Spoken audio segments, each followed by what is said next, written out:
Hi. Now I will introduce to you three concepts that we are normally using in projects. That's about life cycle, how value is created in projects. Then the second one is about how we manage projects.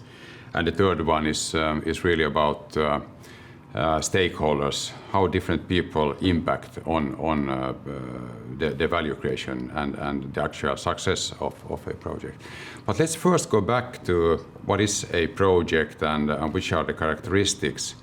And one of the most essential parts is, of course, that projects are temporary, they are unique, and they also include quite a lot of innovation, which we need to manage in different ways and also organize and so on. So if you look at two examples of projects, so one could be the renovation of a bathroom, the other one, say, a building of a summer cottage.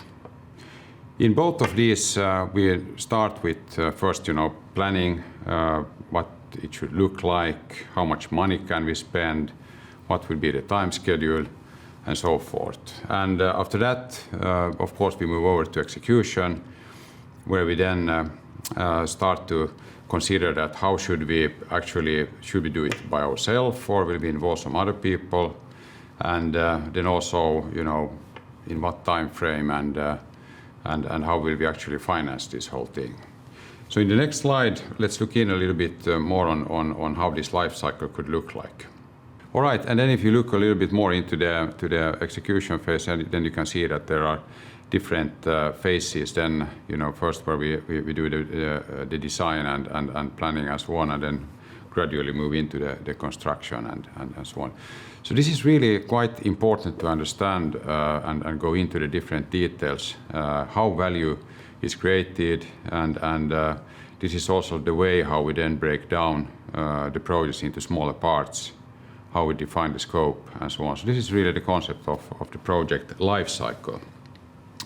But then when we know what is the logic in the project and what is life cycle, then the next step is, of course, then to start to also to consider that how we organize and how we manage it. And I will now especially concentrate on how to manage that. And this is, of course, one of the central things that I will just very briefly introduce today, and that's project management. Project management you can approach in different ways, and we normally look on project management from a knowledge area point of view, where we have different areas of knowledge, and how we then ensure that in all projects that all these knowledges are somehow included into the organizations. So let's take the next slide. We have 9 different knowledge areas in project management that we focus on, and which are always included in all projects in a different manners and different emphasis. But let's look through that list. The first one, project integration management, very important. That's the activities where we really try to ensure that we integrate all the different activities, both physical and also the ones that has to do more with the organization outcomes and possible services and so on. The second one is about the scope.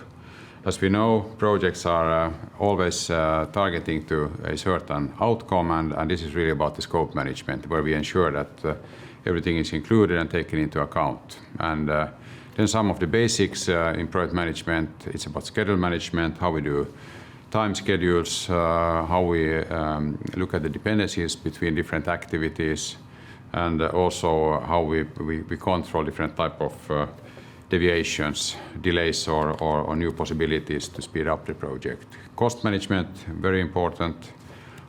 We always have limited budgets in projects, and we need to focus it very carefully also on that part. This is people business, so the next one is resource and personnel management. And this is very much about how you actually find the right competence and amount of people needed at the different phases of the life cycle of the projects.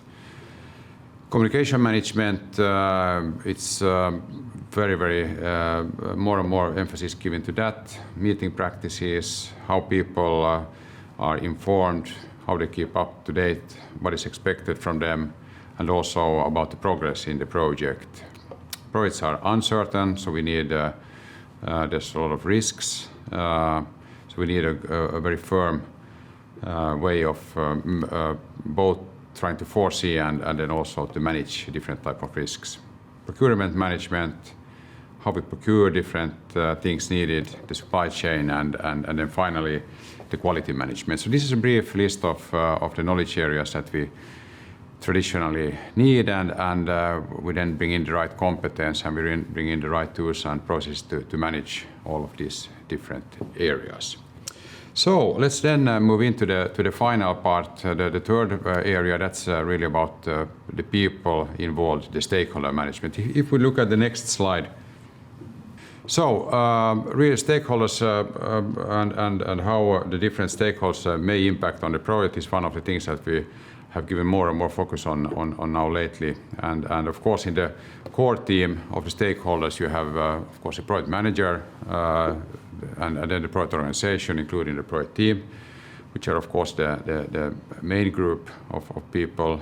And then also if it's a project that is part of a larger organization, so then also the larger part of the organization who is maybe the sponsor or where the people are coming from, it's an important part. And then if it's a delivery project where you have a clear customer, so then the customer is also a quite important stakeholder, and then also these other that are listed up here. So I really think that it's important to see that much of the value is created by having a very close interaction with the different stakeholders, understanding the expectations, and this is also one of the areas that we are going to look into more into details during this course. So to sum it up, I have now introduced to you three different concepts, very essential for projects. The life cycle, how value is created in projects, is the first one. The second one is how we manage projects, project management, and then the third one is really about the different stakeholders and how they may impact then on the projects. And this we will come back to later on in the course. Thank you.